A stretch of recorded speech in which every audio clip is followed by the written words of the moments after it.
Hey, good evening. This is Tiger and welcome to my stream. AJ is already asleep, so she cannot wish you a good evening, so you have to contend with me. First, hear the disclaimer. You know the drill. We are talking about playing a computer game here, even if we try to understand the concepts involved as thoroughly as possible. We don't want to interfere with the real railway installations and want to leave those to the professionals. Tonight is another unit for steam engines in the DLC that we have not been on this stream here so far. It's the Peak Mountain, no, not the Peak Mountain, the Peak Forest Railway, where I want to take you to talk a bit more about cylinders. We have had this stream 2 weeks ago, I think, when we have been talking about what is happening inside the cylinders and how the valve events control the flow of steam in the cylinders. Now I want to have a look at what is happening outside when the piston is actually moving back and forth and trying to turn the wheel, and where you can put those cylinders, how you can coordinate them to get a better feel and understanding about how this works. Peak Forest Railway, we have not played it so far. Am I actually going through the journeys? Yes, because that is easiest to find. The thing is, the first thing that I want to do is, not that one, where is it? Ducks in a row share the load, the breaking the bank, where we actually use our Duck 6, the Fowler 4F locomotive that comes with this DLC new, where we use this to bank a different train up the hill at Peak Forest. This is what we're going to do here. It's a bit like running trains on Sandpatch Grade and so on, where you use the banking com to have the helper pair at the end copy what you're doing on the leading locomotive. Only that now we are driving the rear locomotive, the banking locomotive, and the leading locomotive more or less is copying what we are doing with the regulator, with the reverser. Not with the brake, though. So we have to break the whole consist on our own. Here's our Duck 6. Good morning. Today we have been tasked with handling banking duties and aiding trains up to the peak. When you're ready, climb onto the footplate. Well, I guess this is what we can do. Again, the first thing when you look at this locomotive, one thing jumps to the eye. Where are the cylinders? Here are no cylinders. How can these wheels turn if there are no cylinders? Well, not to spoil too much, they are here on the inside. But how this works with the axles, we will have a look at this later. Sit in the driver's seat. Well, there is not much of a seat here, but anyway. A departing train has requested a banker and you have been assigned to assist. Move your locomotive into position behind the train and prepare for departure. Alright. What I have found quite nice is to use the external cameras here for driving locomotives, since there is no speed clock. There is no point in not doing this. So, game always wants you to punch in the reverser to the end and use a lot of a reverser setting. Use the whistle to tell people that we are about to leave. Then they want us to set the regulator to 25. What is a lot actually on those slow moving shunting services here.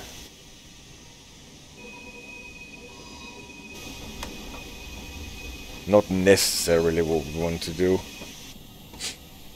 We're running downhill anyway, so we want to use our combination brake to control the speed. It's a 10-mile section here, maybe it increases to 15 miles when we're out of this stabling siding, but not quite sure if this will actually happen. No, it actually increased to 15. 75% backwards is actually much too much in my opinion. To get it running, the locomotive, it's typically enough to have something like 55, unless you have a really heavy train. And for the shunting, in my experience, it is. Yeah, the Jubilee is pacing past.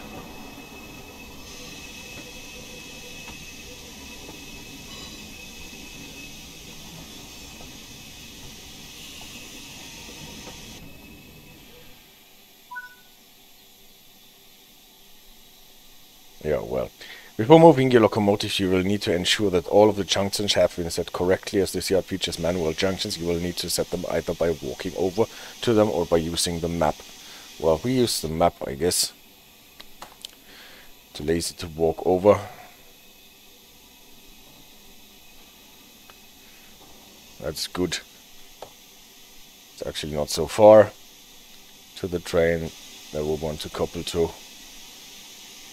Now they want us to get the reverser completely to the other end with 75%. And then before releasing the brakes, we want to have a minimum amount of the regulator so that we don't roll backwards. And as soon as this thing is rolling,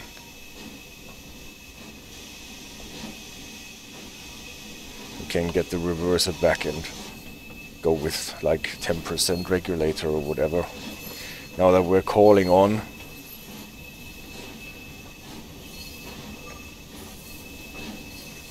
I think with this view here, using the external camera, you get much more out of the... Still have our cylinder cocks open, and you can see because that steam is coming out down here. Can hear it.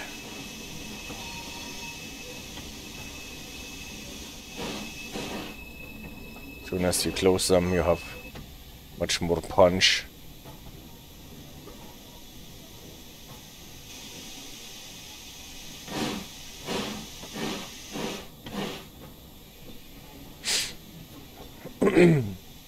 So what we want to do is we want to press against those stabled. Well, it's a full train, it's not only cars. We want to press against the train and not get pushed back by the buffers. So we need a bit of a movement, but also a bit of brakes that keep us in place as soon as we are there.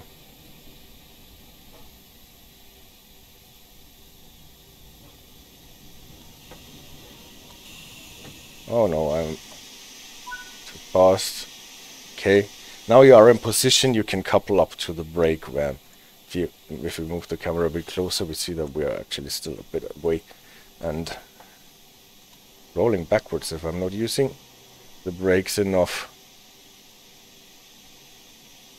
Because I need about 32 to get this thing moving at all. And ooh, that was not good.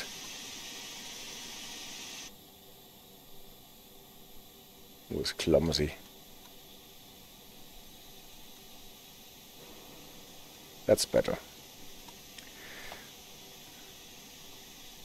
Now Hank can go there and couple. And now we've coupled to the train. Due to malfunction, you will not have braking assistance from the lead locomotive and will have to rely on your locomotive's brakes to control the train. Keep in mind that braking will become much more difficult, so you may need to apply more braking force than normal when bringing this train to a stop. Yeah, this is true. The line ahead is now clear and you have permission to depart. Perform 2 long whistles to let the crew of the lead locomotive know that you are ready for departure.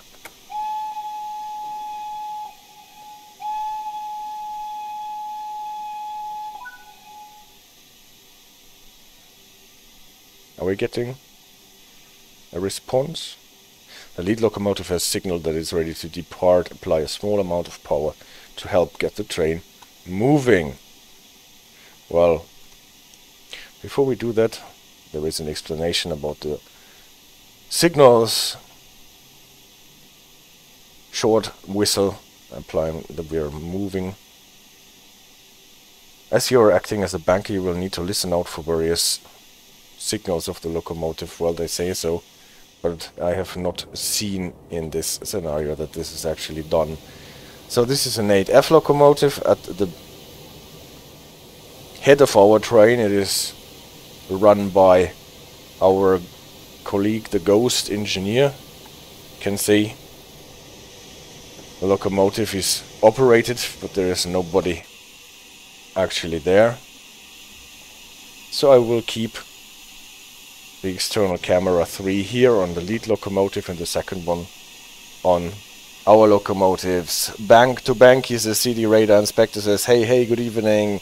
Good evening, guys. Nice to have you on the stream. We are doing steam again, now banking with the Duck 6. And then we will be talking about cylinder placement and stuff like this on locomotives. So next to us, this Duck 6 is actually doing some shunting with the cars, and we are trying to get this train moving here. The ghost crew will operate this locomotive. You can already see that when we are operating the regulator, the locomotive at the front is actually copying what we are doing. Same thing with the reverser.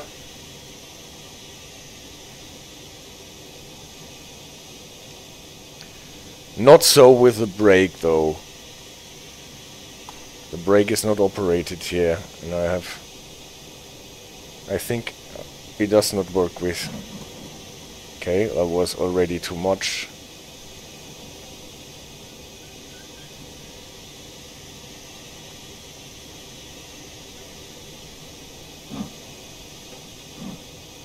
No, it is working.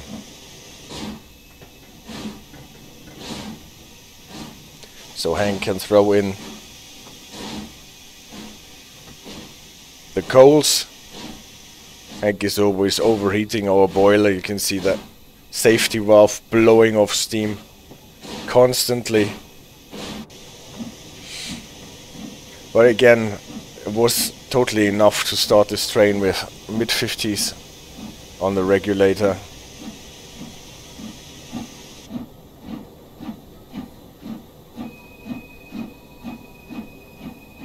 And as we are gaining speed, we can apply more mid-50s on the reverser. We can apply more and more regulator. I get the camera a bit more strategically. Maybe I can reach the whistle. Because obviously it should be the front locomotive whistling.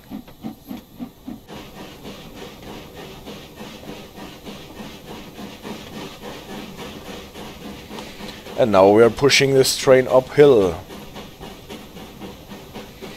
And the tricky thing in this scenario here is that you have to stop at a certain point at the red signal.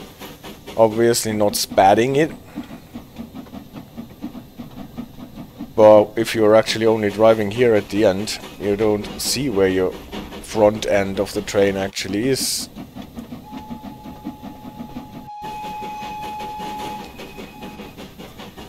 And if you go to the 0 counter, you are spatting out.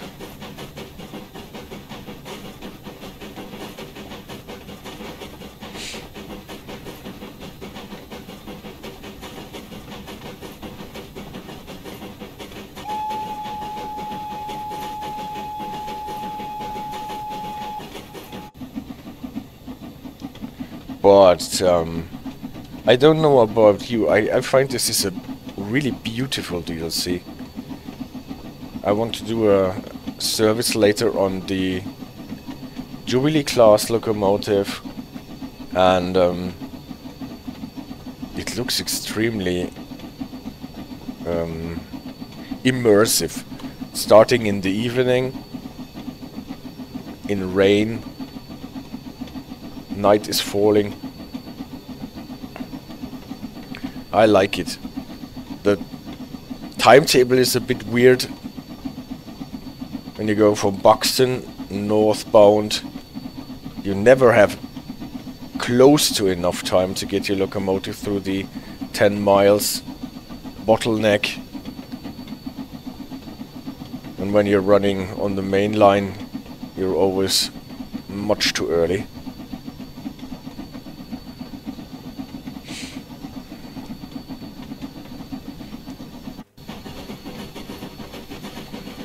Hank, you can stop shoveling coal. We are blowing off our excess steam constantly. This is not what we wanna do.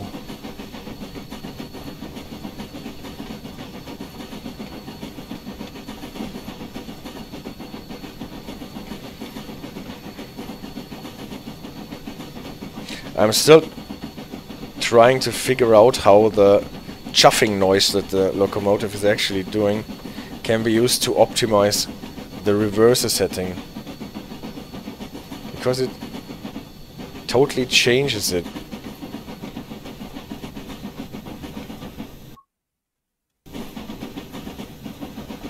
How would you translate zurückbleiben bitte? To what language? To English? Stay back, please.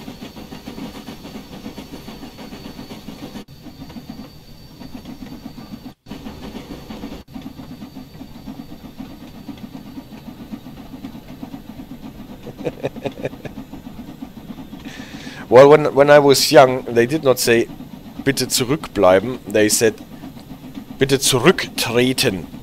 What is a bit similar, but it's the same word that you would use if a politician resigns, for example.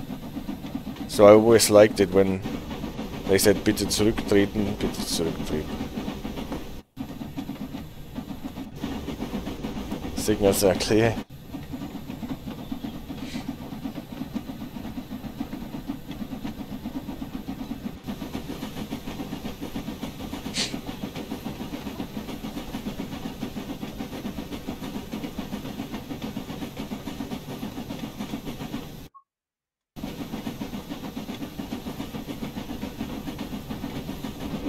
Obviously not Czech. What language I was supposed to translate? That it is German, I have realized.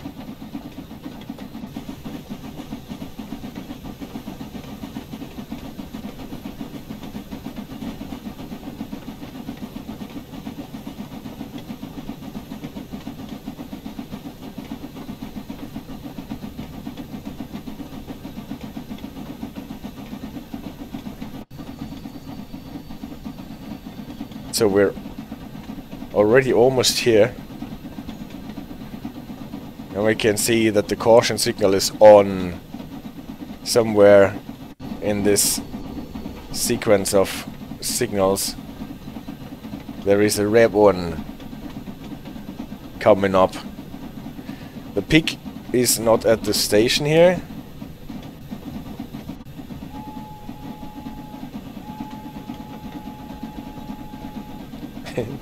Coming into the station, and the locomotive at the rear end is doing the horning. And again, this signal is open, but the caution signal is still on.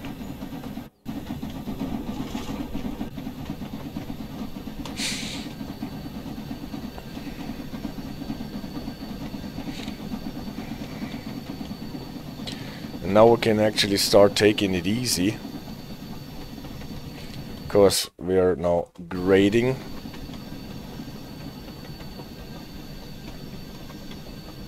Close the regulator, reverse it to mid-gear for coasting, and then we should actually already prepare for stopping this train, because we will need a lot of brakes to get this train here into a stopping position.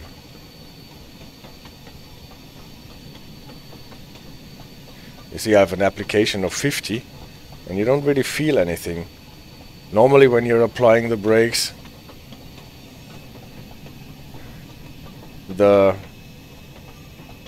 well, the margin where you feel something is between 10 and 30%, I should say. And here you have to throw in a lot more.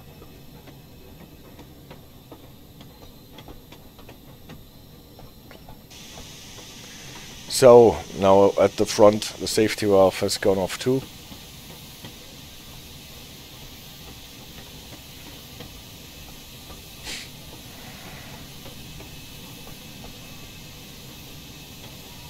We're actually picking up speed again because now the whole train is in the descent. And there we can already see the signal where we are supposed to come to a stop. And it still says 300 yards to go, and we think, well, not a problem at all. But here is the signal that wants us to stop, and if we pass it, it will spad. Don't know exactly where the stop marker or the objective marker is.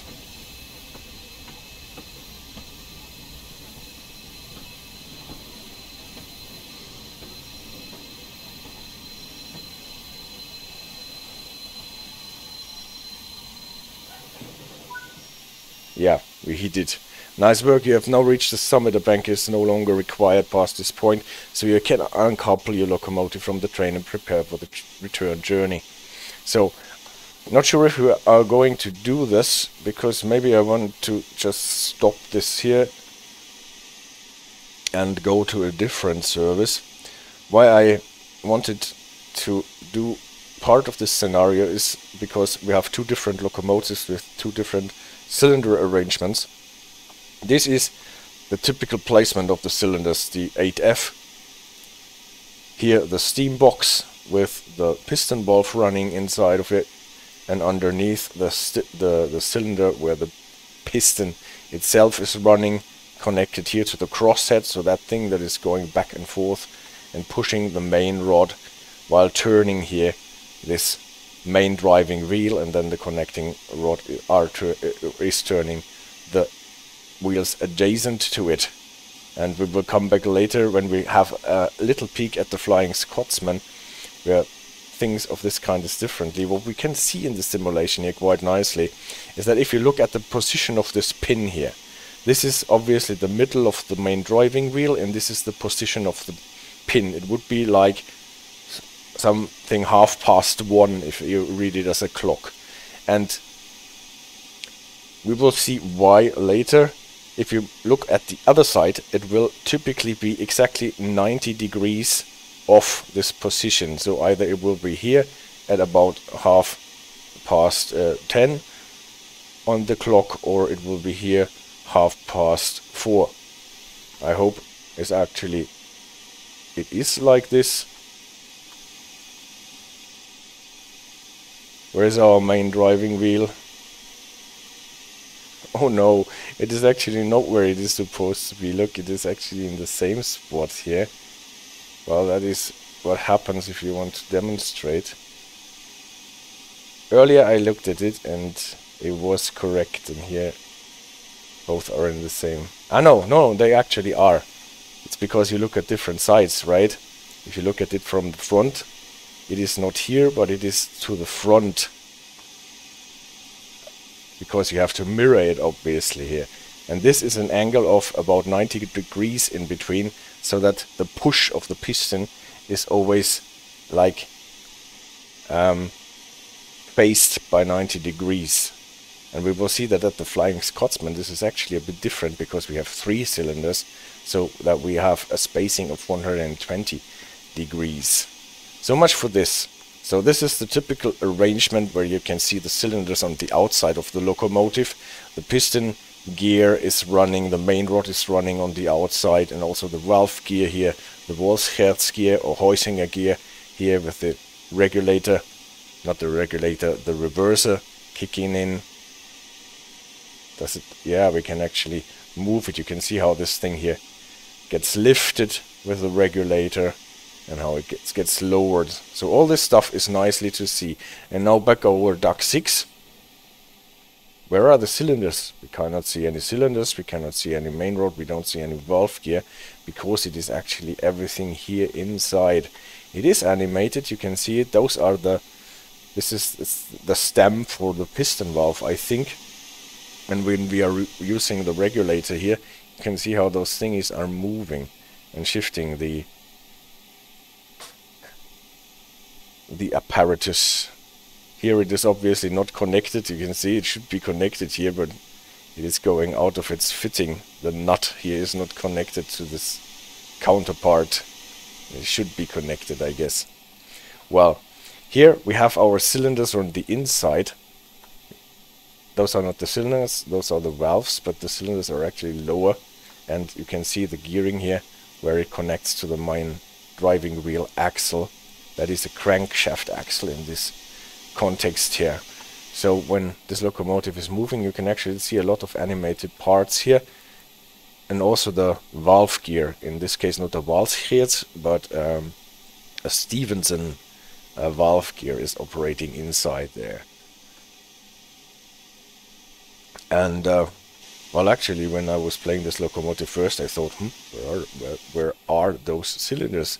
And noob as I am, I thought, where did they hide them? And they hid them on the inside.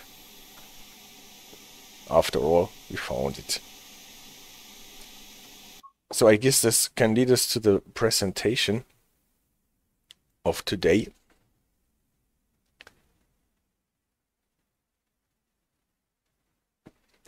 When I wanted to talk about this stuff,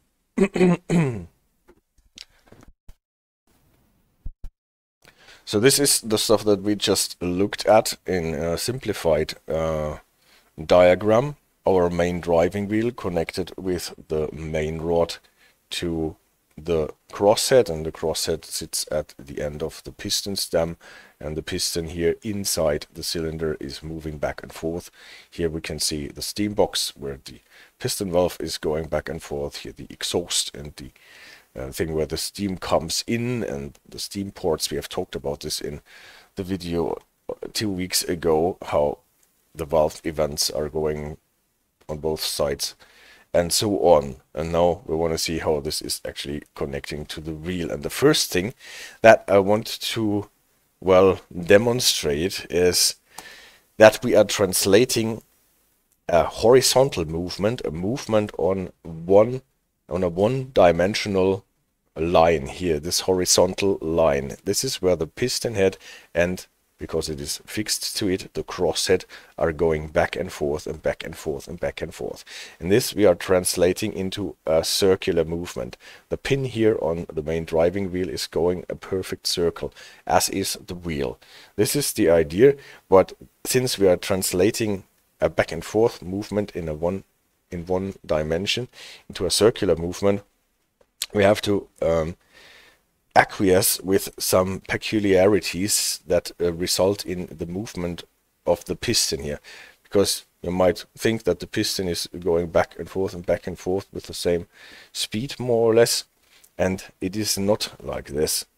What is quite easy to see, if we do the following experiment, we just divide this circle that the pin on the wheel is traveling into 8 slices, like a pizza, a small pizza maybe, otherwise you would cut it into 12 pieces, but this is a small one, so you cut it into 8 pieces. So obviously those points here where those lines hit the circle, they are all perfectly in the same distance wise, if you travel on the circle line, as well as degree wise. So those are always spaced equally, and when the wheel is turning, we have more or less a constant turning speed of the wheel. Then it always takes the same amount of time for the pin to travel from 0 to 1, from 1 to 2, from 2 to 3, from 3 to 4. Same distance, same time, if the wheel is more or less turning at the same speed. And we will see how this translates to our piston movement here. We take this out so that we can see it better. we have this horizontal line where the piston is moving, and this is the line where the pin on the wheel is moving. So since those 2 points are connected by the main rod, they always have the same distance in between, obviously. So if the pin on the main driving wheel is here on its outmost position on the horizontal line, that is more or less connected with the cylinder, then the crosshead is at its leftmost position, and at the same time, obviously, the piston head is at its dead center position in the left, so it cannot go further to the left than this. If this is actually closing then the steam ports, or if it is it should be closed. Actually, I did not draw this properly. Actually, we should be in a compression phase here, and the steam port should be closed. So that is a bit of a thing that I should need to correct here. So don't look at the steam ports here. They are not working like this in a technical fashion. But I wanted to have a look at here the movements of the pinkish parts here. I will correct this for the next unit. So at this point here, the pin cannot go further to the left, and also the crosshead cannot go further to the left. So this, let's say this here is position 0 for the crosshead. If the wheel is turning, then the pin will go to position 1 here. And if we use the same lengths here, we can see that the crosshead is going on its horizontal line a bit more to the right, and so is the piston traveling a bit more to the right. And the same we can do with position number 2. This would be the position where it is at the highest position that you can reach on its way around the circle. Then the crosshead would be here, and the piston would be here. And on 3 we have this, and on 4 what would be the dead center position to the right, to the front. Neither the pin nor the crosshead nor the piston head can go any further in this situation here. So this would be 4. And now if we draw a line exactly in the middle of the cylinder here, we can see that the number 2 position, this was number 2 position here of the piston, is actually not in the middle. You would think, well, here the pin traveled half its way. Why is not the piston in the middle here? It's almost there, but we can see that the piston is actually still more to the left of the halfway position. Why is that?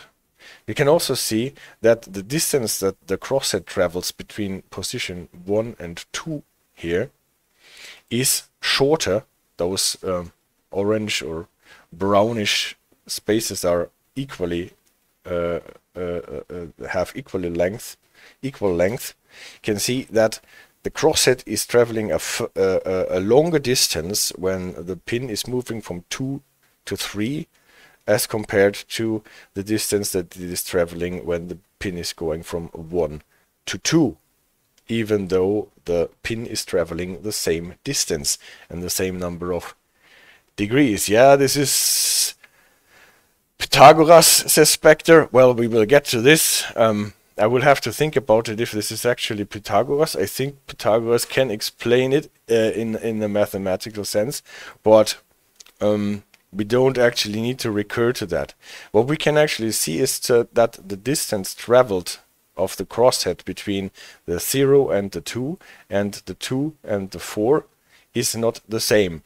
The crosshead travels a smaller distance when the pin is going from 0 to 2. Pythagoras was a driver. Well, he constructed not really steam engines, but a lot of circles and triangles, I think, mostly. Well, yeah. The crosshead is traveling a shorter distance when the pin is going the same distance from 0 to 2 as when the pin is going from 2 to 4. Then the crosshead is actually traveling a further a longer distance, and so it needs to go with a higher speed, because the time is the same that the pin takes. So within the same length of time, the crosshead is traveling a longer distance. So it's going with a higher speed. Why is that so? Well, Pythagoras makes totally sense, because we are making triangles with a 90 degrees angle here.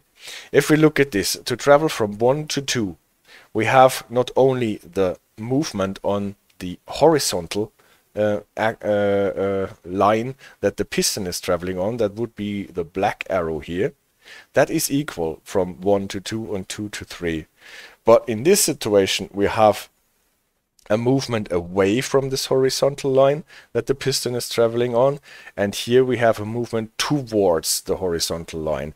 And if we recapitulate that the pin and the crosshead are always connected with the main rod, so they always need to be at the same distance, then it is clear if we are moving this point, the pin, away from this horizontal line, then the crosshead can also come more to the left, because it cannot equally go away from this horizontal line. It needs to stay on the horizontal line, so it moves to the left.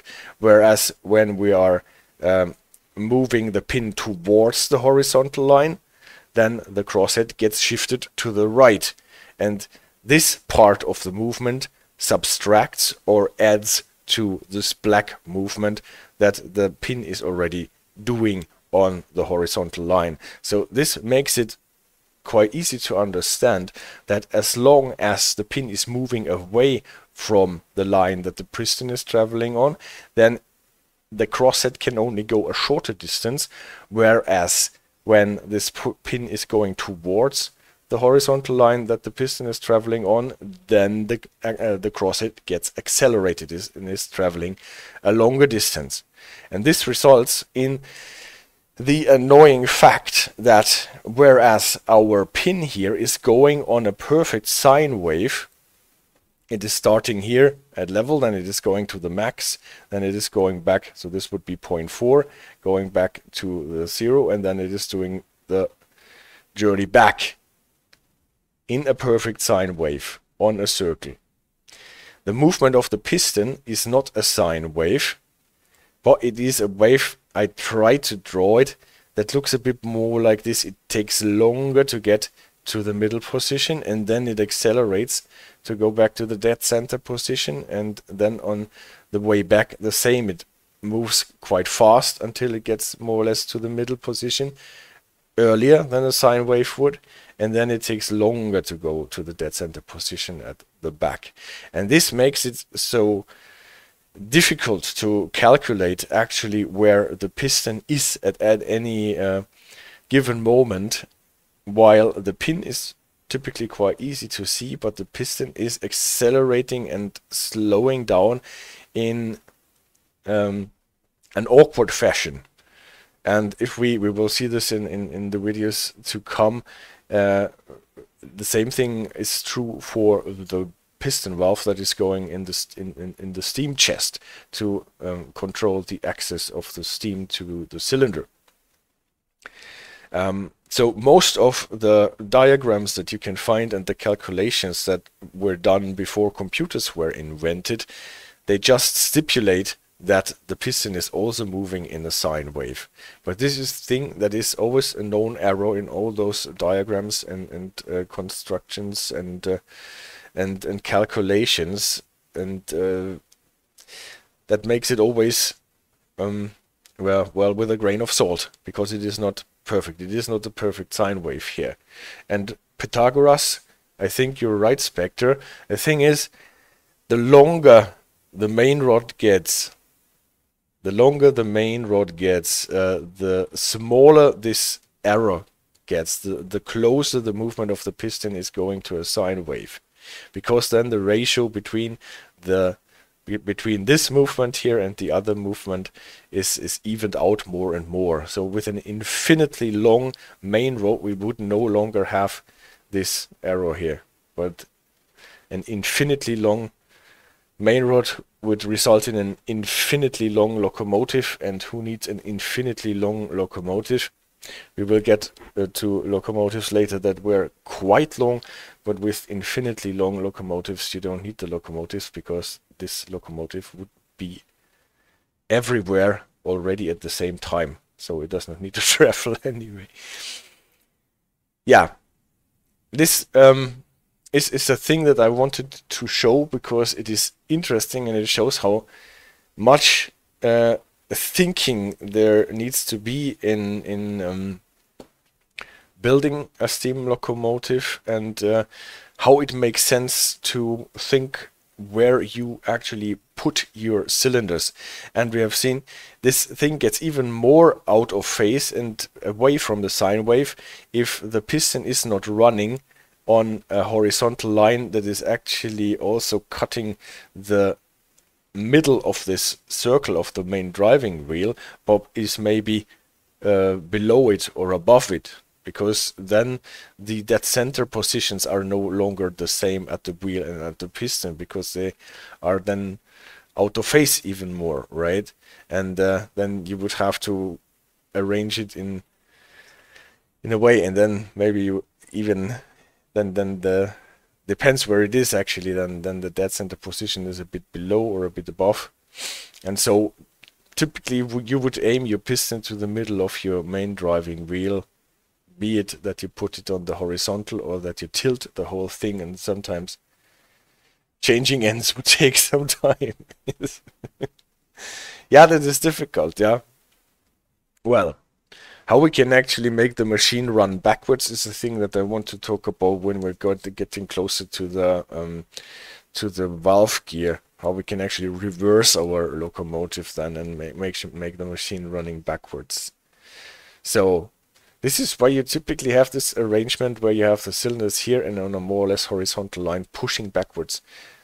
Older locomotives had them sometimes more or less in a diagonal fashion, or even a perpendicular to the wheel, and well, this has proved to be the best solution for that. So how can we arrange actually our cylinders in a fashion that they make sense? So let's look at our locomotive from above. So we're looking at it from above, and this is the frame.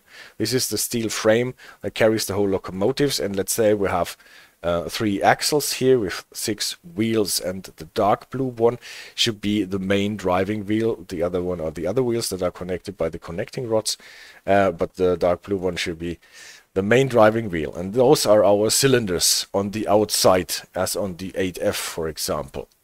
And then connected with the pin, obviously it needs to be eccentric, otherwise we could not turn the wheel, and on the other side as well. And here you can already see that the pins, if you look at it from above, are not attacking at the same spot. Here it is behind the axle, and here it is, well, it looks like it is on the axle, but it's actually above or below those 90 degrees off. If you look at it from the side, it would be like this. On the left, here it is on the dead center position at the back, and here it would be maybe on the top position, the highest position that the pin can reach. And why are they, if you use outside cylinders, they are obviously called outside cylinders because they are outside of the frame. Typically you would arrange them that they are 90 degrees off to not have the piston strokes at the same time on both sides, so that you can never reach a situation where both pistons are at the dead center, and it is hard to get steam behind them, because unlike in my diagram, as I have just realized here, you typically cannot get any steam behind your piston head anymore if it is in the dead center position, because then you have the compression phase and there is no port open anymore. So to be able to move your locomotive, you need to have the cylinder on the other side that is 90 degrees turned away from that, and then it works. Obviously 90 degrees, not 180, but because with 180 degrees you would end up with one piston at the dead center back and the other piston at the dead center front, and you don't gain anything. This is why you have 90 degrees, and obviously if you count the other end of the circle it would be 270 degrees spaced. And this is what I showed on the 8F just before, and I was fooled because I thought it is actually at the same time, but if you look at it from the side, obviously if it is going, or if both pins are to the front, then they are actually 90 degrees off, because if they are, no, not both are to the front, if both are to the right side, then one is to the back and one is to the front, and then they are actually spaced 90 degrees to each other. So if this is the arrangement with the outside cylinders, we have seen on the Duck 6 that we can build those on the inside as well. So we put the cylinders on the inside. This can actually have some advantages because everything is closer together. You don't hit things with your cylinders on the outside, but it is harder to maintain because the guy who has to maintain those cylinders has more or less to crawl into the locomotive or underneath it to get there. On the outside cylinders, they are actually easily accessible. And another thing with the inside cylinders is that, well, the main rod has to travel in an eccentric way around the axle, and so you cannot keep your axle here the way that this is, because otherwise those two things, the main rod and the axle, would constantly get into each other's way. This is why you have to use crankshaft axles here that are actually built or welded in a way like a crank or a crankshaft, what you have in diesel engines, for example, where the pistons are attacking on the crankshaft in a way like this, so that they can turn around the axle. And so you would have this here on those inside cylinder locomotives too. But as one can easily imagine, those crankshaft axles have their weaknesses in itself, because unlike a straight axle here, they can get the stress on the bends and elbows and the joints that they have to enable the inside cylinders to work. Inside and outside cylinders, and then also with the inside cylinders you typically have the 90 degrees off spacing, so for the same reasons that you have on the outside cylinders. The interesting thing is that you can combine those things. You can have two outside cylinders, for example, and one inside cylinder. And like this, or two inside cylinders, obviously you can, but a typical installation is this: two on the outside and one on the inside, again with the crankshaft axle. And what does this allow us now? It allows us to space those points of attack when we have, if we have both inside and outside cylinders, in a spacing of 120 degrees, so that we have the circle divided by 3 into 3 equal strokes. And this is the setup that you have on a lot of more modern, fast express locomotives, like for example the Flying Scotsman. We will get to this. I have not been able to see actually anything of the inside cylinder on the model, but what you can see is the spacing of the 120 degrees as compared to the 90 degrees on the 8F or the Jubilee class, for example. Yes, hybrid, says CD Radar. So this would be the hybrid solution for the inside and outside cylinders. But this is another thing, noob as I am. I looked at, I think it was the German 05 locomotive, a beautiful locomotive too. Those streamlined thingies that they used in the 1930s, where there are only a couple of them built actually, and you read outsiders are diesel and inside is electric. Yes, of course, the electric cylinders. Yeah, you read it, and in the description you see 3 cylinders and think, oh, how can they get 3 cylinders in your locomotive? Well, this is the solution here, 2 on the outside and 1 on the inside, and then you have 3 cylinders on your locomotive. What else can you do with cylinders if you want to go crazy a bit? Well, if you want to have a large locomotive and you want to get away from this hammer blow that comes with the pronounced piston stroke attack, you can, for example, divide the driving force by 2 sets of driving wheels that are connected with their own cylinders.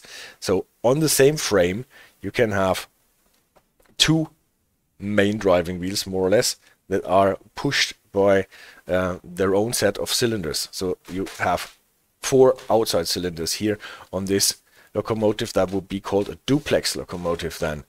And in the white classification, you would have 4 digits then. It would not be a 260 locomotive, for example, but this here would be, well, I did not draw the accompanying wheels here. This would be a 0330 locomotive here with no other wheels here. So it has 4 groupings of, what did I say? 0660, because you don't count the axles, but the wheels. Duplex locomotives, they did not really get so popular. They did not work as they were supposed to work properly. What worked better is to actually cut the connection here.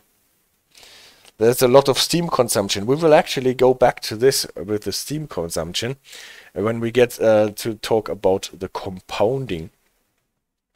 What is an interesting thing as well.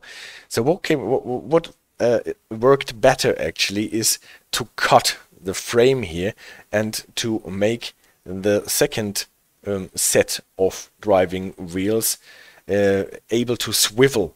So to put them on a pivot and make them able to turn. So this front bogie would be able to turn, just like on most modern locomotives. You have 2 bogies more or less that can turn underneath your locomotive, and 2 bogies that have the driving motors inside. And so you would have your center frame of your locomotive that is driven by those cylinders, and then you have a swiveling bogie at the front, for example. So this would be then called an articulated locomotive as opposed to a duplex locomotive. Here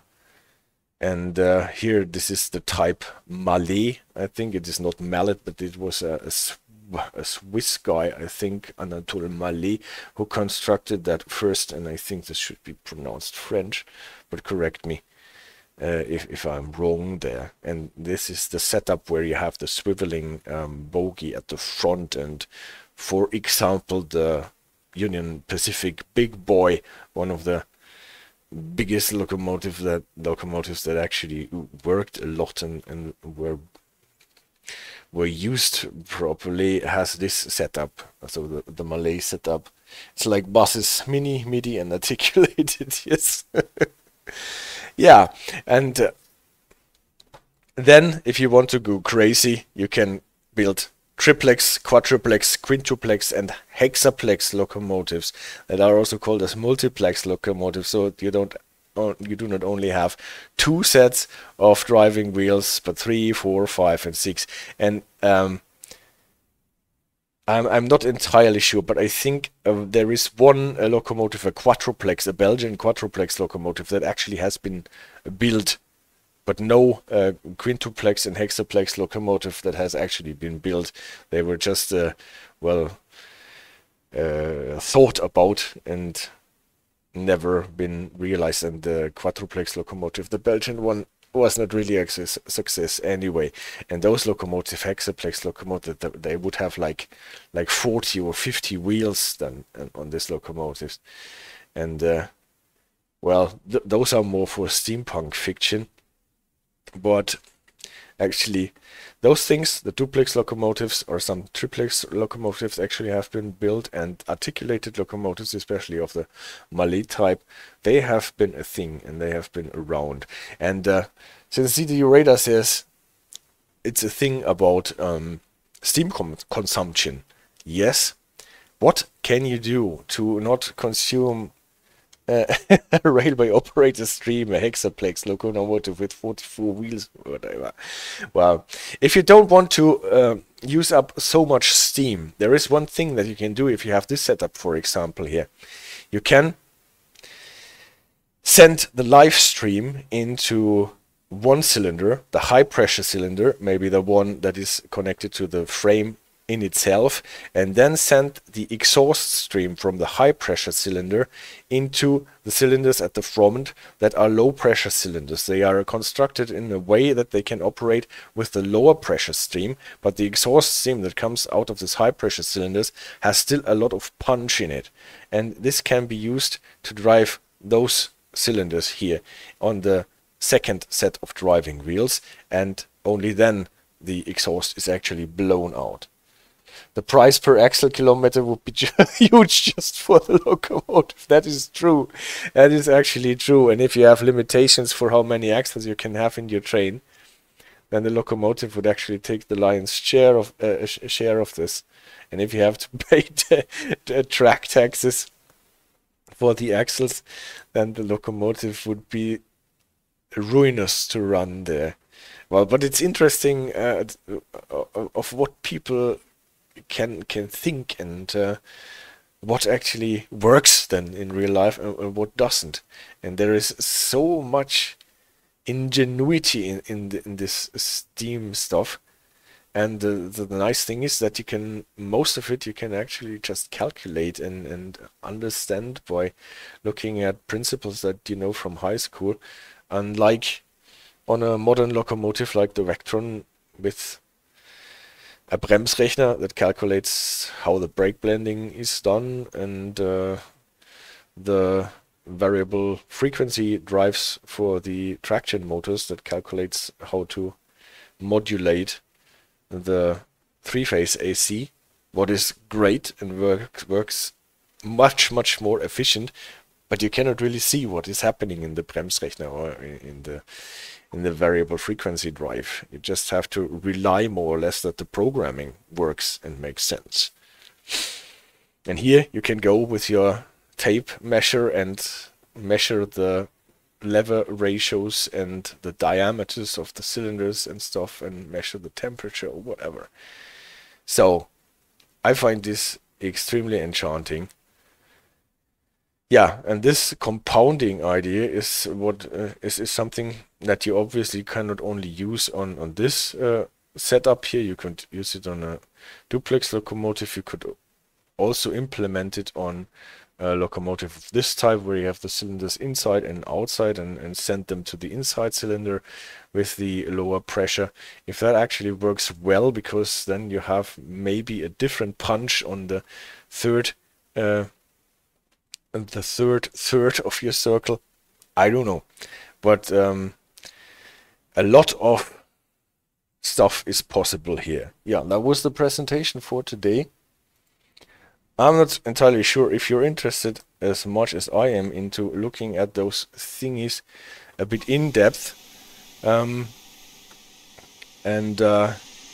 Yeah, again, let's see the spacing. Here it is maybe a bit easier to see. Here we are more or less at the back dead center position for this wheel with the pin, and then this one should be more or less, yes, at 90 degrees off at the more or less top position here. So also this Duck 6 here has this 90-degree spacing with its internal cylinders.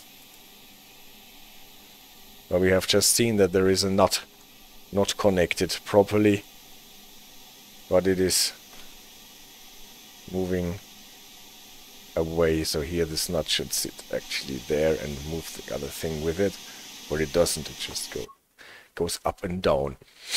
Let's have a look. Steam is black magic to me with all the valves and gouges and stuff, yes. But this makes it so fascinating, doesn't it? The black magic.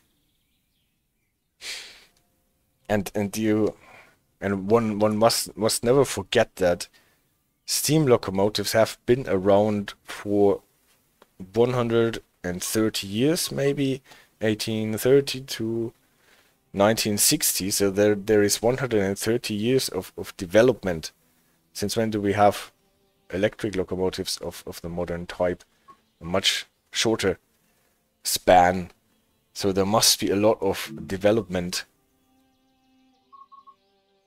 within the steam stuff, and just because we are looking back at it from the point in time that we are now, it all seems a bit like a coherent thing. But actually, where is it? East Coast here. This is where I wanted to go, because I wanted to go to the Flying Scotsman, a thing that we have not featured so far. But this does not matter, we will get to this. But technical progress is exponential. Totally. You are obviously totally right, CD Radar.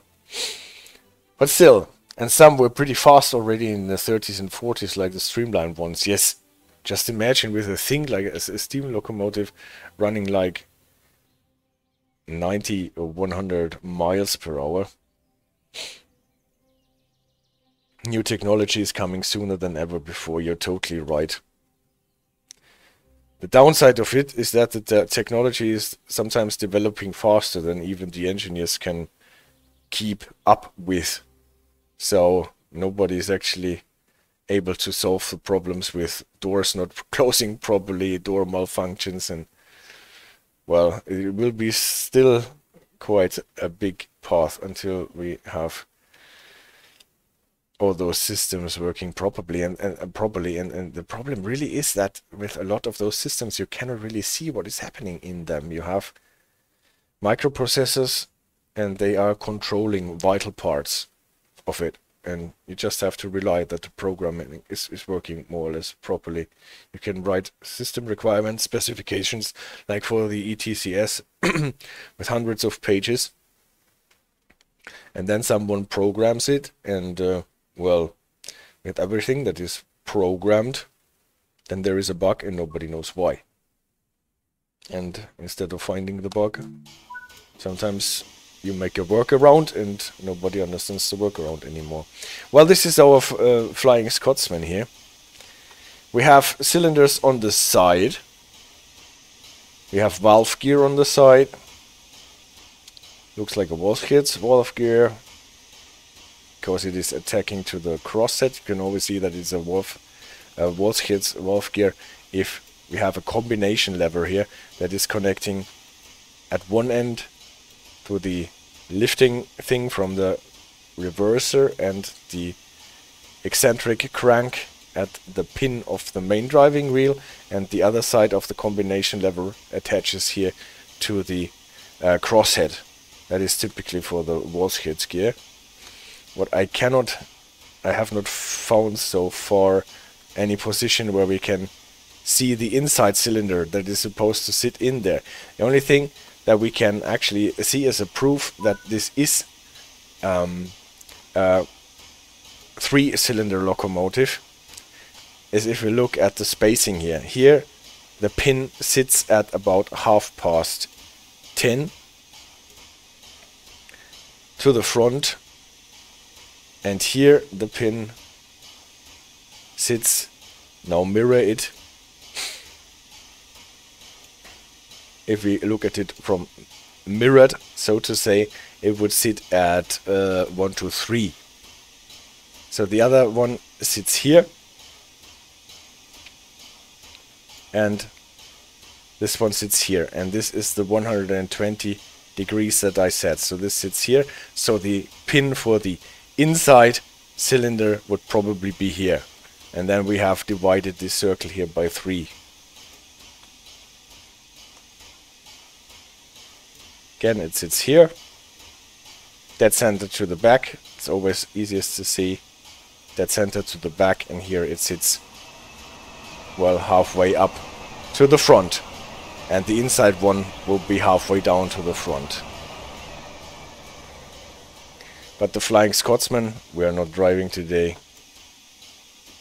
Look at all those dials and steam heating, regulating all those valves. And here we have actually those chevrons that enable us to see the water better in our gauge.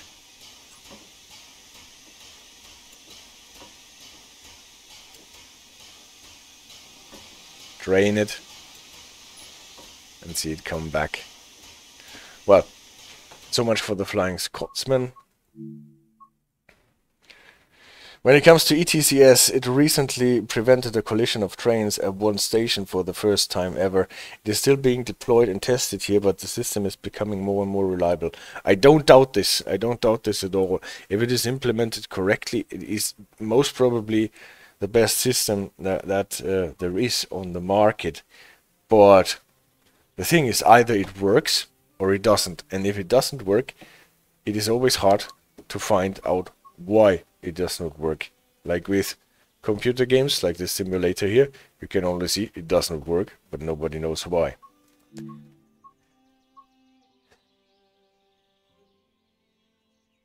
I actually did not turn on the DLC marker here, as I see. Well, now I can do it.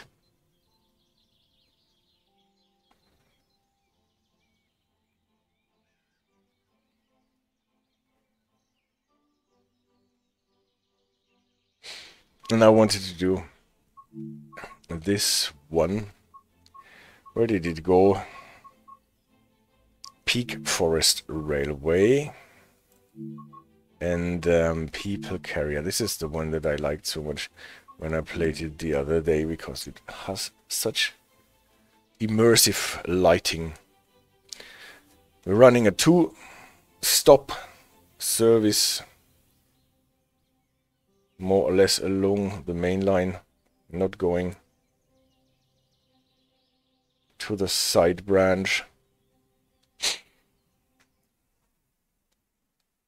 I hope you can see something, because it is a bit dark already, but nevertheless.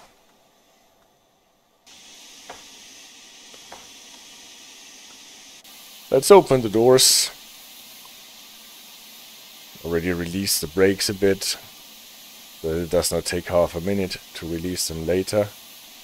And to have the external camera here is always nice, so that we can actually see a bit more. The thing is, those locomotives profited a lot from the new rain visuals on the windows. Now you can actually see something. Before that you couldn't. Doors are locked.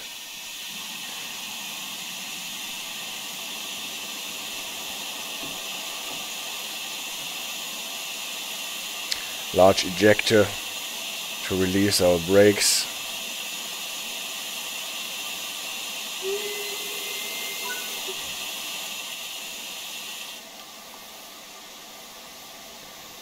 Yes, I will set the large ejector to close, but first I want to release the brakes. So the driver assist is really annoying on the steam locomotives, to be honest and not gonna lie. Cocks are still open, you can see the steam coming out of the cocks.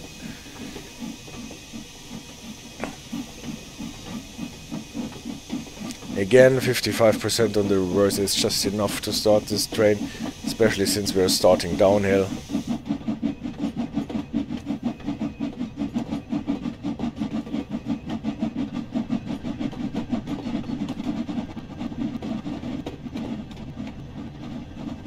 Now the wheels slipped.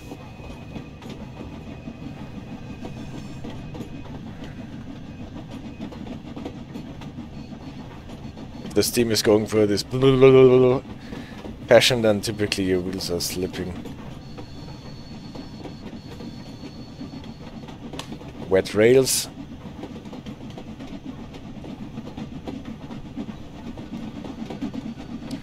When we're going downhill, we don't need that much reverser anyway. Can do with much less torque and gain speed faster.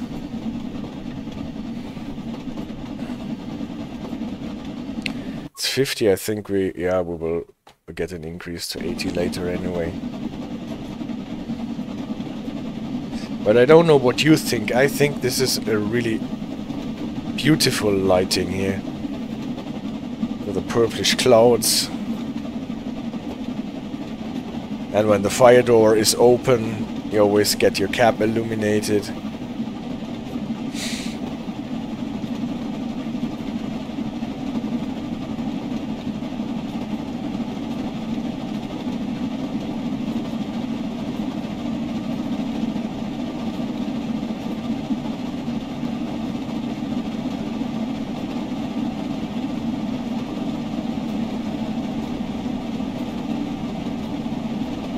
So we are on the level ground now.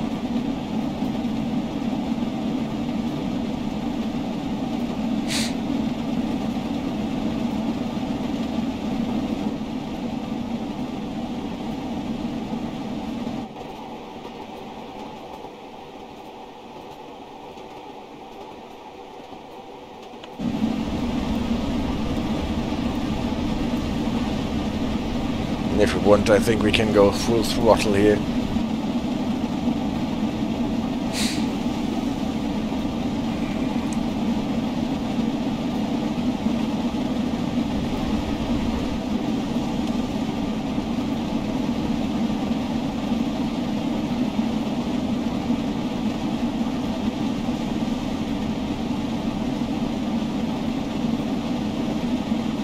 And if you leave the regulator setting the same, you can, I think, really feel with the reverser for the best setting.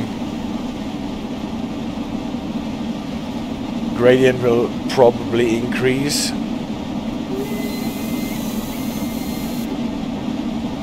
Now we're running through the station. Oh, we're actually getting close to the 80.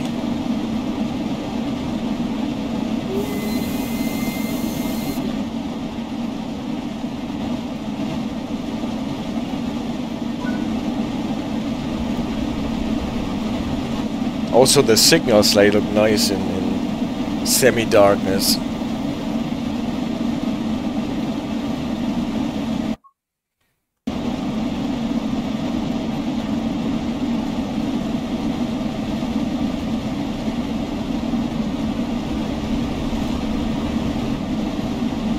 Closing to the 80, we can cut down with the regulator a bit. Do we have to slow down for Rowsley? I think we have to slow down. CD Radar says that must be a terrible job to be exposed to the icy wind in any weather, to breathe in ash and soot. The impossibility of sitting comfortably for several hours, and all the responsibility for everything when compared with AFP under LCB heated ICE. You are totally right. This was a different life.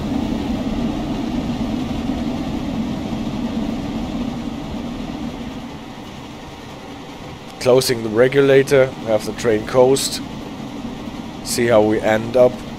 We're still, yeah, we're running a bit in an incline before we get to Rowsley. And for the 45 that we have to slow down there. Let's see how much speed we are actually losing. Or if we need to use our brakes.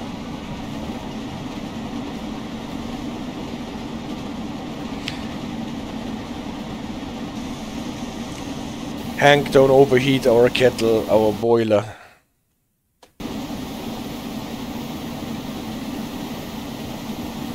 Boing.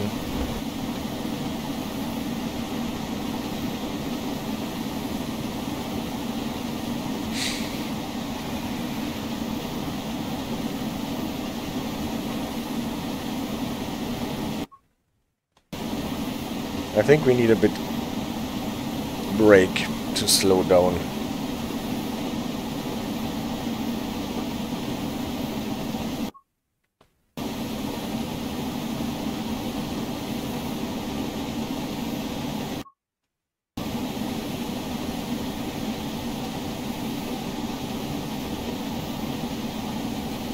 Again. And also getting up early to preheat the loco before start, yes.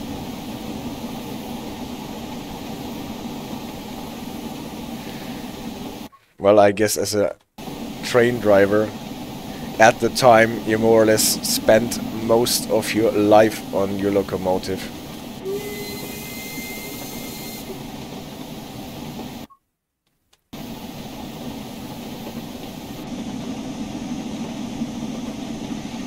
But look at the lighting here at the station. I'm totally happy about this DLC here.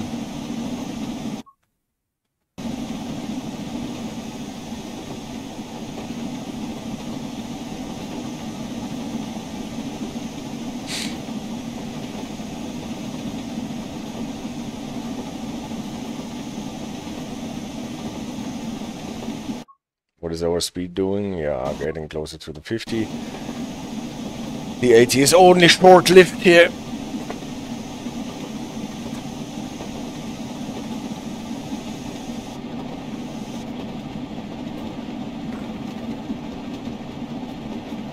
Nice lighting, in fact. Has it been upgraded to Train Sim World 4? I cannot tell you. I have not played this DLC under Train Sim World 3. I don't think that I even owned it then. But I was testing some services for the stream tonight, and I came across this service here, and I thought, this is really nice.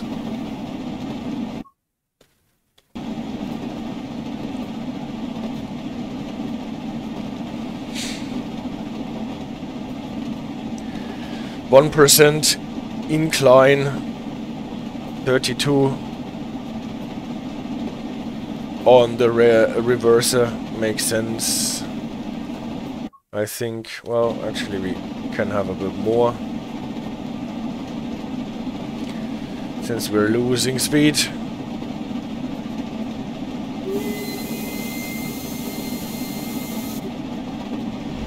Going into the tunnel.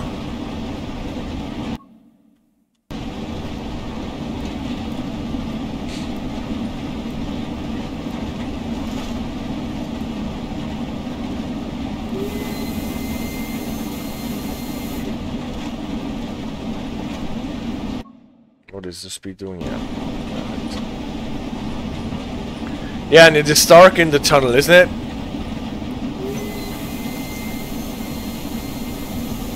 Nice headlights like the ICE3 in Train Sim World 2. Yeah, totally. ICE3 on Schnellfahrstrecke Köln-Aachen.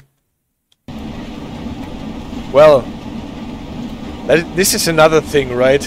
Running those locomotives with insane speeds and not seeing a thing in front of you.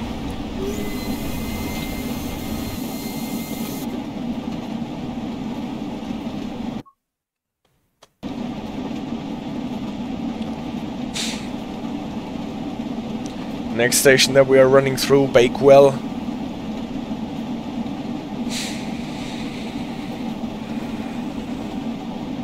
Acid B rules. Yeah, that's true.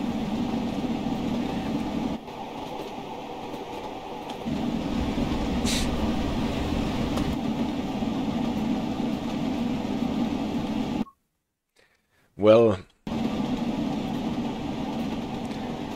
now I think we need to be cautious because I don't want to speed on those little sections.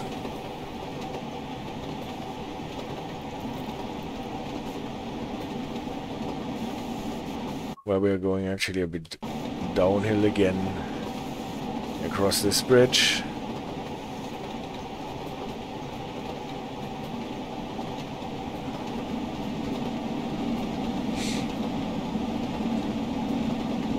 But look at the land here in this lighting.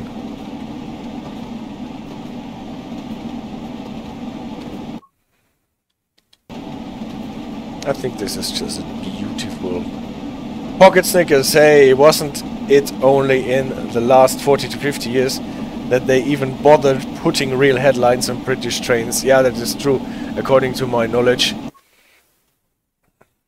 Headlights have never been really a thing with British trains. And it's more when they have lights at the front so that others can see them, not so that the driver can see something.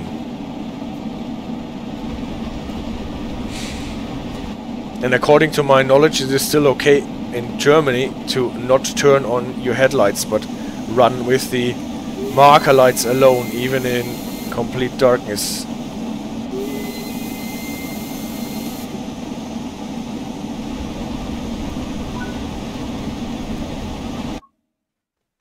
we need to slow down a bit.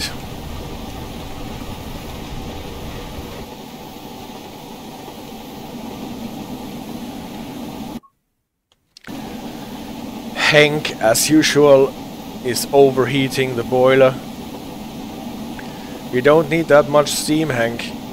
Easy with the coal. Who needs light when you can paint your train yellow? Yeah, true.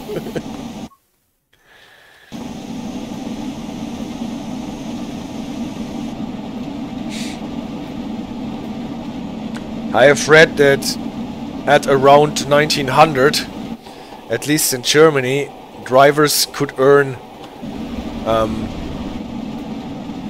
coal bonuses for using less coal or not so much coal as was allotted to them for a certain service. So if you made do with a small amount of coal, you could earn money. But not with Hank. Hank is burning our coal bonuses. He has to keep busy, Hank. Yeah, well, I guess the regulation only points to the state of the train signal. Yes, regulations do not care how far the driver can see. Obviously, trains need to have the 3 white lights as the ZG1 signal at the front end of the train. Under any circumstances, so during day and night. But as a driver you don't need to use your headlights. And I heard some drivers say that sometimes you don't really want to see what is in front of you, so you don't use your headlights anyway.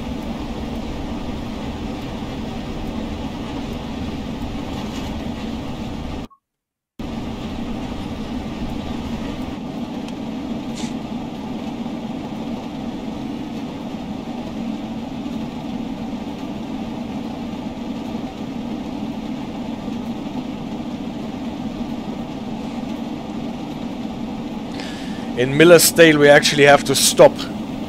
Let's try not to forget this.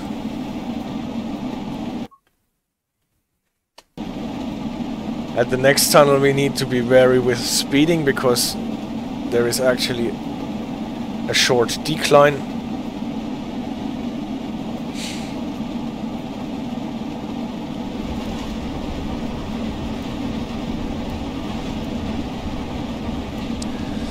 How the light from the firebox illuminates the brass thingies of the exhauster handle here.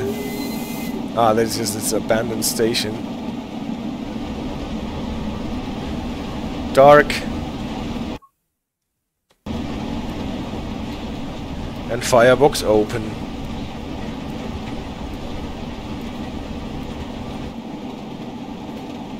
CD Radar says, I once had the opportunity to drive a train at 160 kilometers per hour in complete darkness with LED headlights, and it's an interesting spectacle. Oh yeah.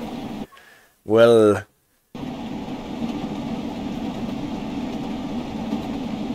I take this for granted, yeah. Tunnel. No. Not yet, but soon.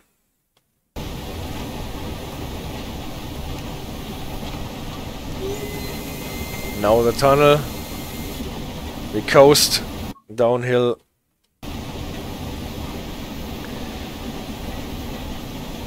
And now we are quite close to complete darkness here in the tunnel.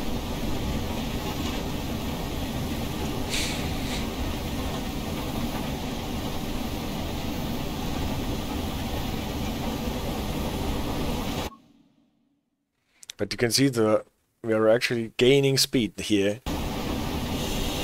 Need to brake a bit.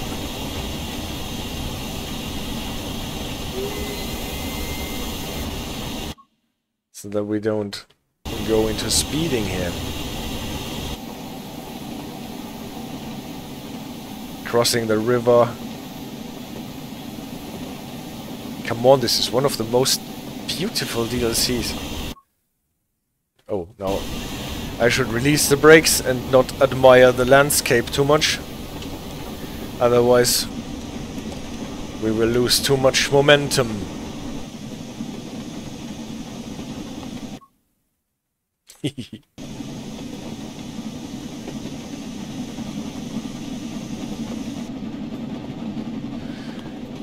Oh well, we have not enough time. We have more than 6 minutes for the last 2.7 miles.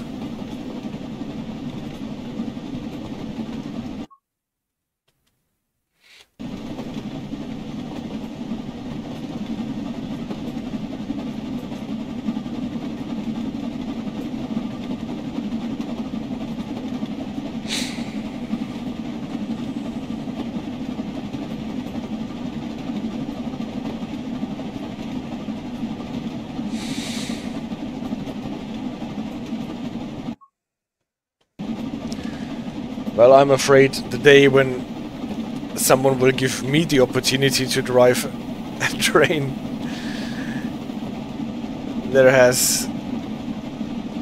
this is in a far and distant future.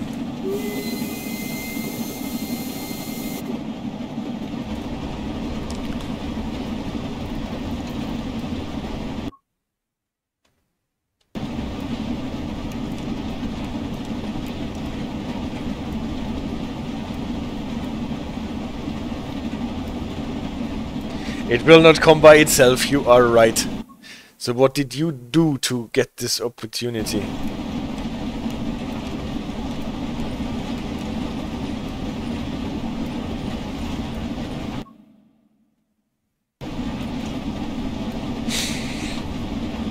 I have friends from school, I see. Well, my friends from school, they don't drive trains. At least not that I'm aware of.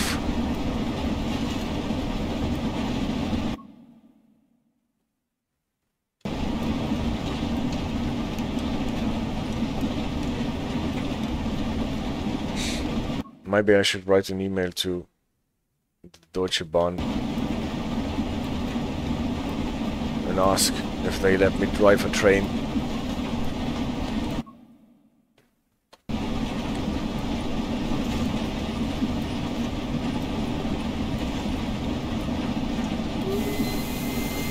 Well, with the strikes going on like this, maybe they are happy for about everyone who is willing to drive a train. Again here, look at the scenery. Well, now we are in the smoke and the steam to the right here.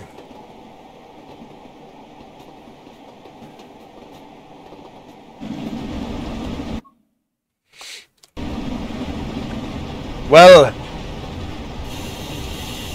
we are much too early, as I have prophesied. Is that what happened to my number 3 camera?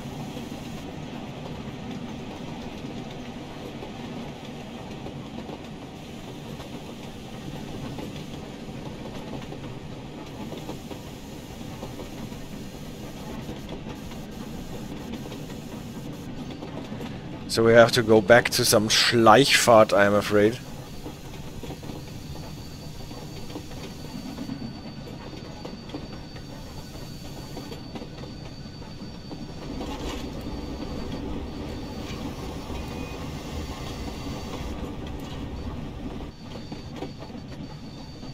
Because they subtract points if we're too early. Maybe an opportunity right now with GDL, yes.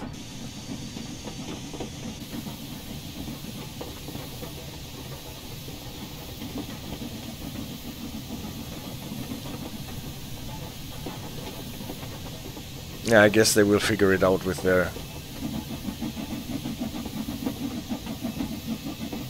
rates and everything.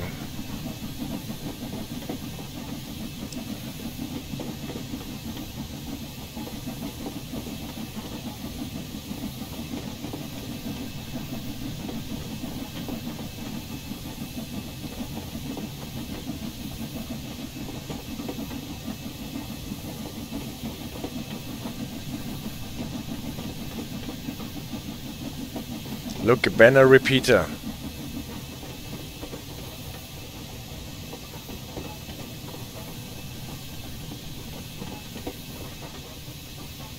Isn't it facing in the wrong direction, this banner repeater?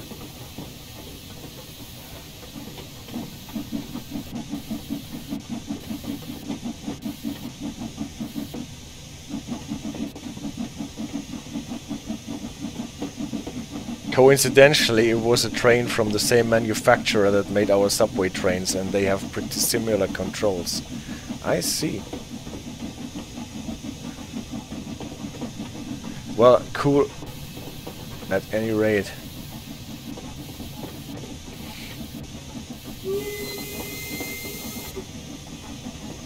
Announcing our arrival.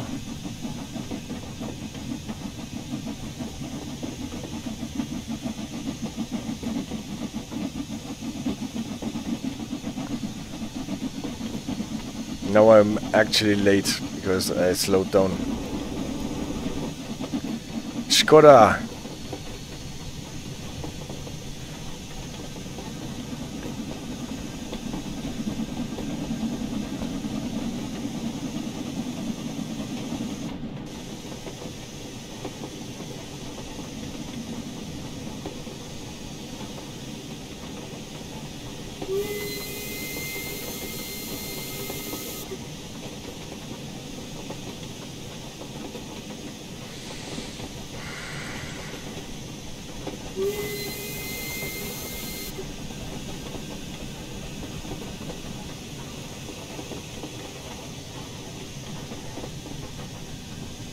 We are on the right track.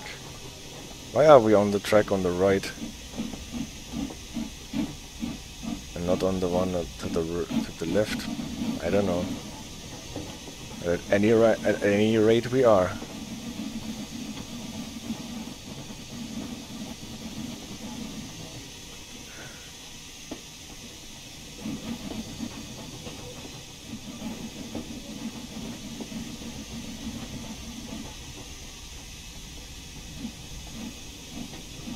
So we can see the platform, yes. Well, I'm a minute late now because of my Schleichfahrt.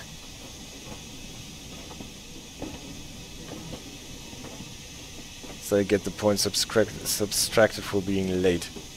Well, all the same.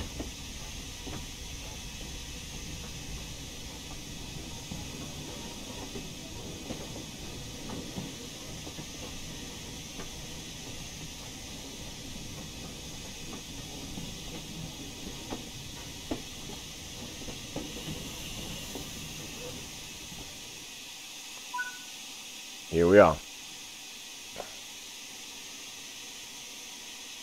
Why are they waiting on rain? Who's waiting on rain? The passengers?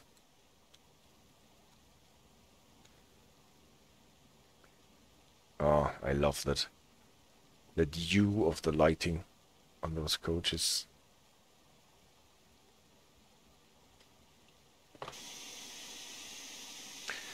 Yes, open the cylinder cocks when stationary. For once. For once, the driver assist is right.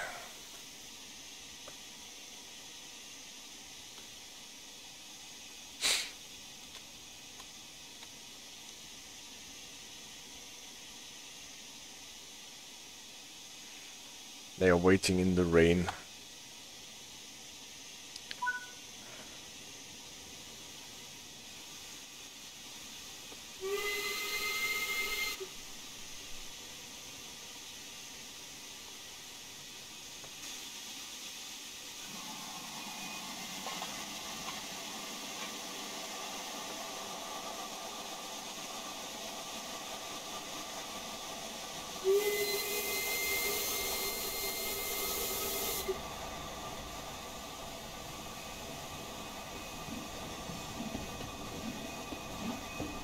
This is what you want your locomotives to do when saying boof, boof, boof, boof. Close the cocks.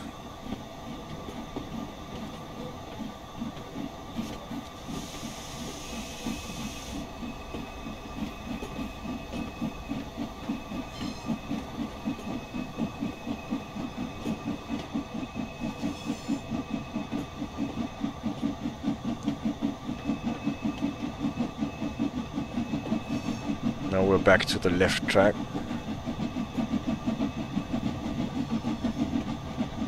Ah, I guess we went to the right track because we stopped.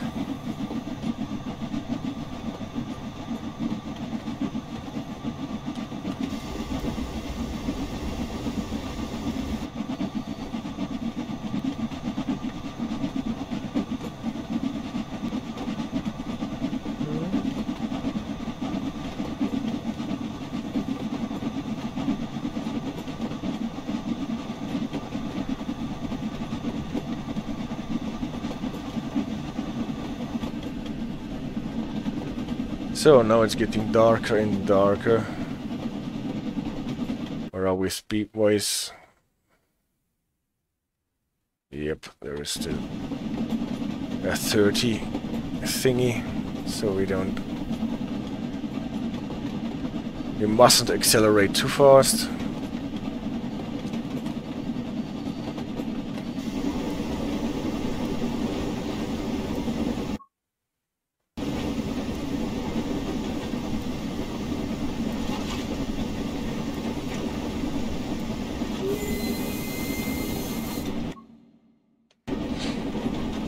It is so dark that you cannot even see whether you are in a tunnel or not. Wood trains in English. Semily, hey, thank you for your comment in the chat.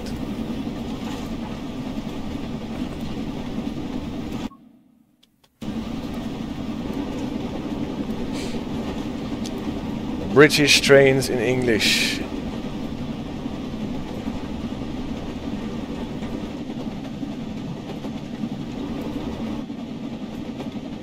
So what happened to our camera? Got kicked to the other side.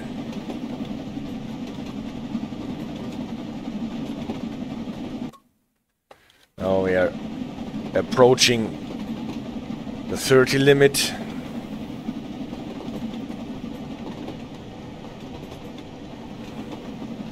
See if the gradient is enough to control the speed.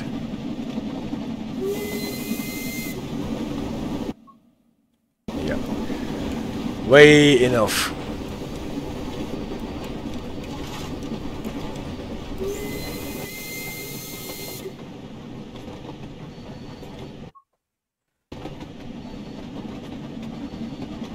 Can already accelerate again.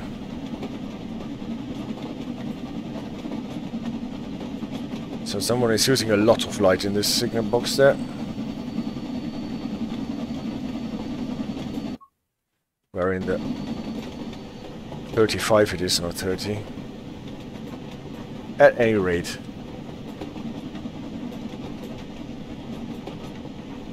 So we are branching off.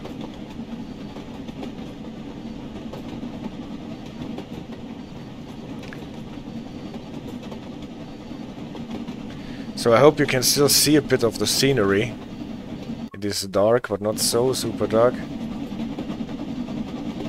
We're back to the 50, as the HUD also says.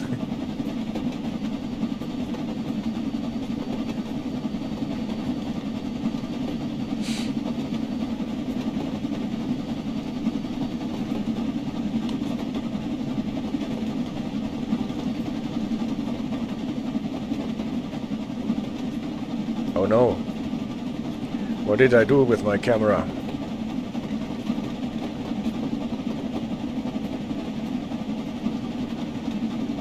And thanks for the follow, Semily. I just saw...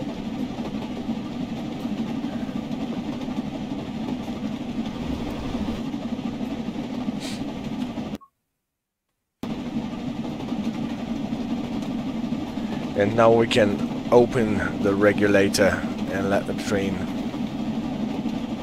pick up even more speed because we're getting into the 80. We're running up towards Peak Forest, so that is more or less than the part that we saw in the banking scenario before.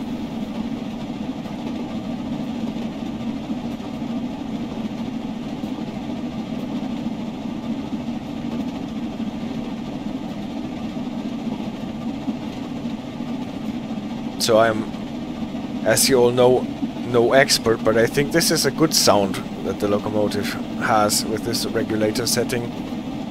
And also the steam out of the chimney looks just as I would like to have it. This is the thing where you can load your hopper cars in some of the shunting missions with the Duck 6.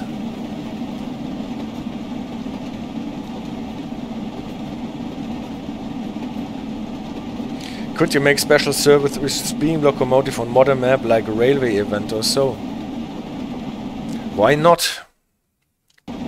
Why not? Does it work in the editor now that you can save PUC files? Because if so, then you could, then I could do it.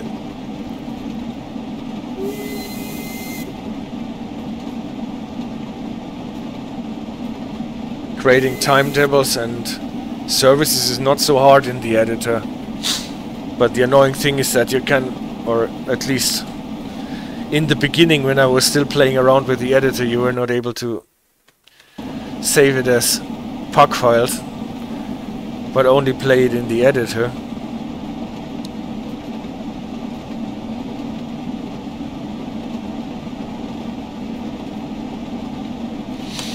Okay, this lighting is a bit much, no?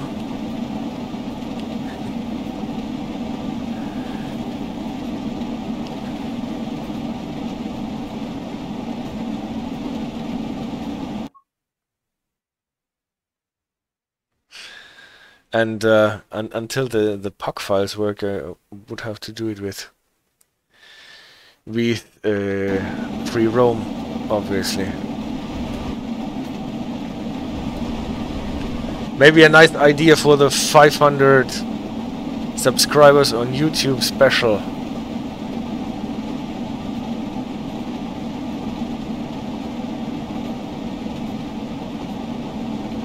Gobia, we are going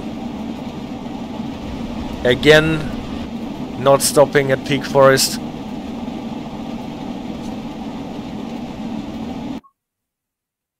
On the down. On the way downward we have to slow down to 50, yes, I remember.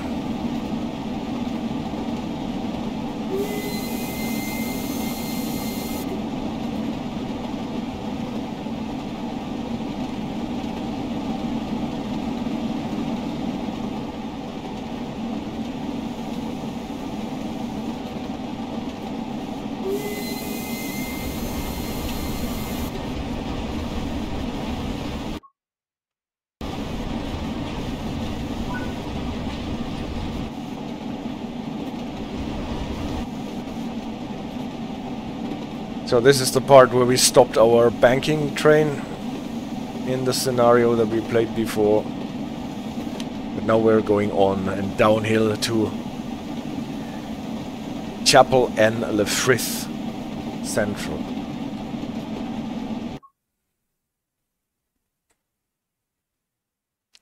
CD Raider does not think that umbrellas were that colorful at the time. Well, it's the 60s. Everything was colorful in the 60s. Or is it not? I think this is located or set in the 60s. Some brakes now. So there are even more brakes. So that we do not crash into the 50. This is the signal where we stopped. Yeah. As always with brakes, it is always... The magic is in where you release them again so that you don't lose too much speed. Set the large ejector to closed. Oh! That is actually a point. Why was it open in the first place? Maybe to get rid of all the steam that Hank is producing.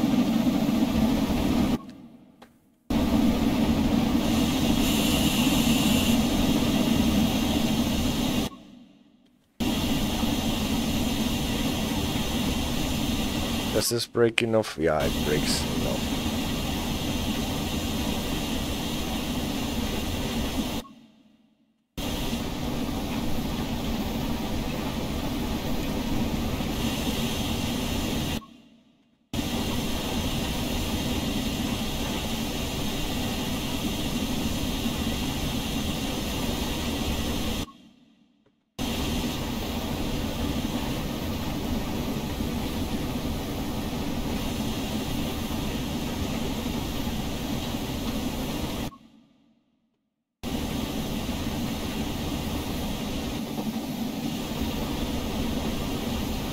So, it is dark because the fire door is closed.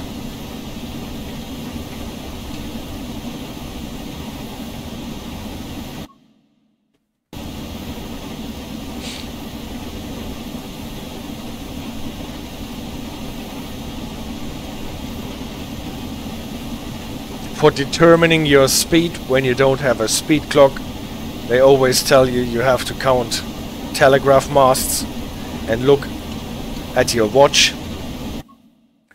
But honestly, in this situation, counting telegraph masts is not so easy.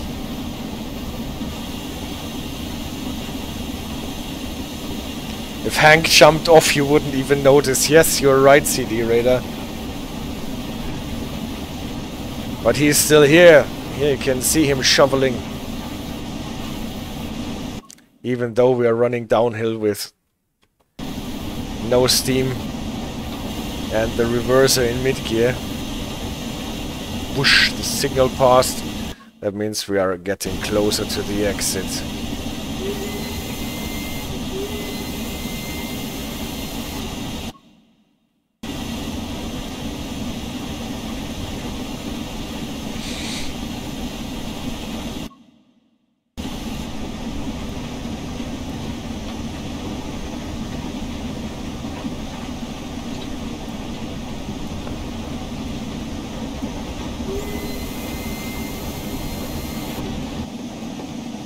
So, finally out of the tunnel, and the dramatic sky, clouds and stars, and we can accelerate, let go of the brake.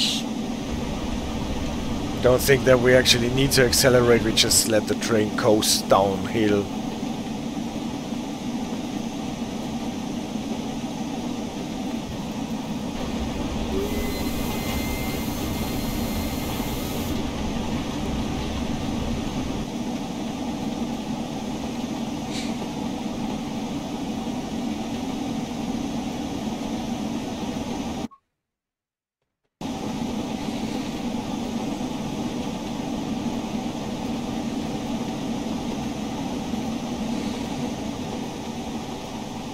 So, when we're accelerating downhill, we need really, really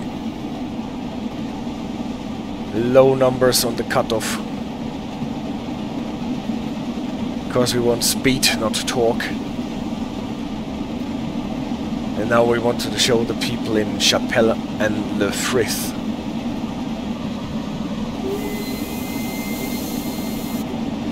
Don't jump, Hank, you will miss the bridge. Yes, true. It is not advisable to jump off the train.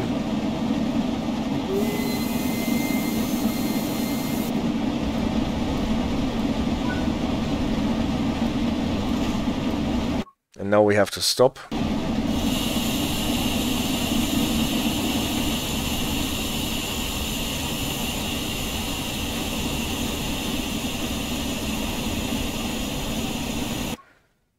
Yeah, I just made it for the speed limit. But still, we have to burn a lot of speed here on the last 1.4 miles.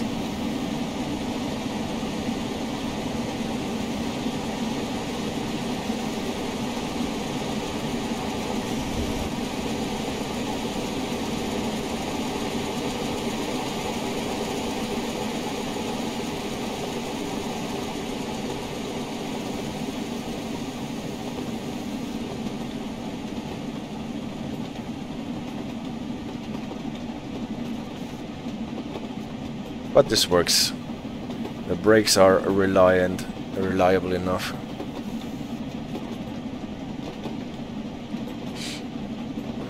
And people took train jobs as easy. Yes. Especially at the time.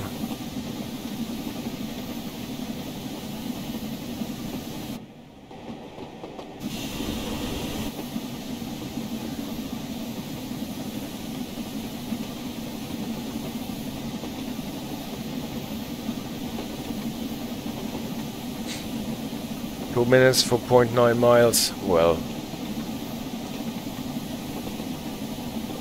good enough, I guess. Good enough. We're actually picking up speed again.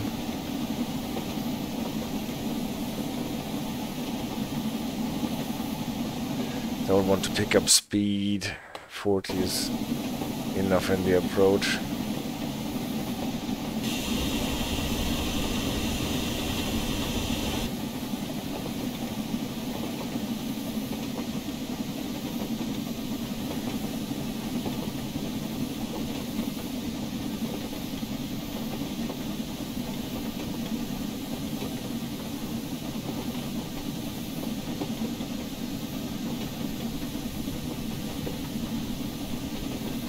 I wonder why they show us the traction lock icon here on the HUD. I doubt that this locomotive has a traction lock.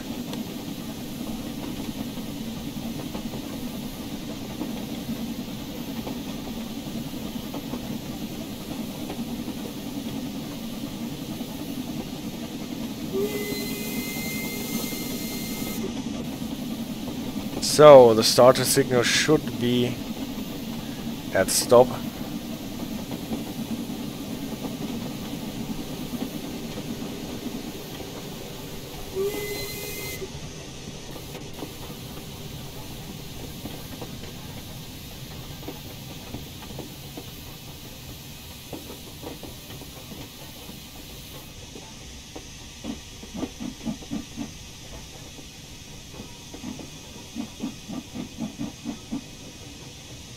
Can only see the rain if there is a light source close by.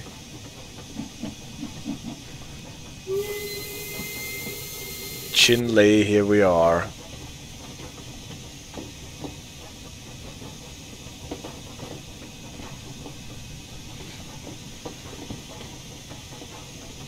Now careful with the stop, not like last time. And always remember that the stop marker is counted from your driver's position, and you still have like 15 yards of locomotive in front of you.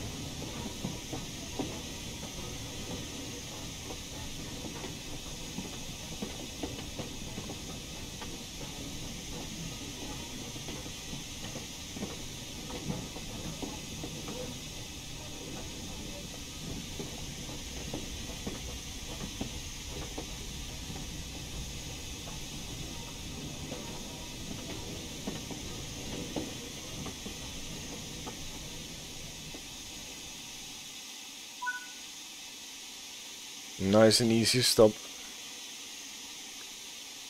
Open the cocks.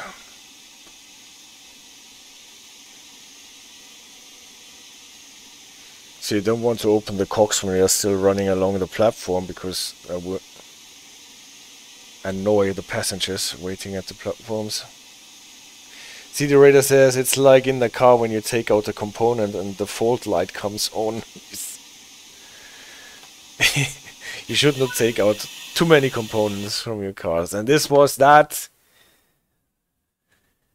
London St Pancras to Manchester Central. So this is a very, very, very nice service in the journey here on Peak Forest Railway. Return to free roam. Another driver took over. He looks a bit scary, doesn't he? And Hank is probably working for him now.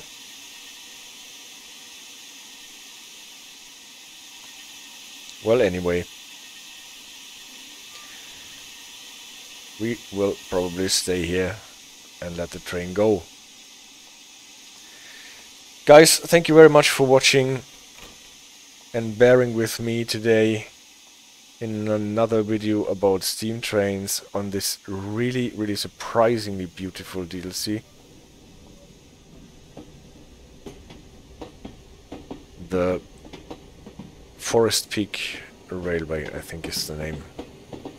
I always confuse the Forest Peak and Mountain, but it is Peak Forest. Look, this is why the people are here in the 60s.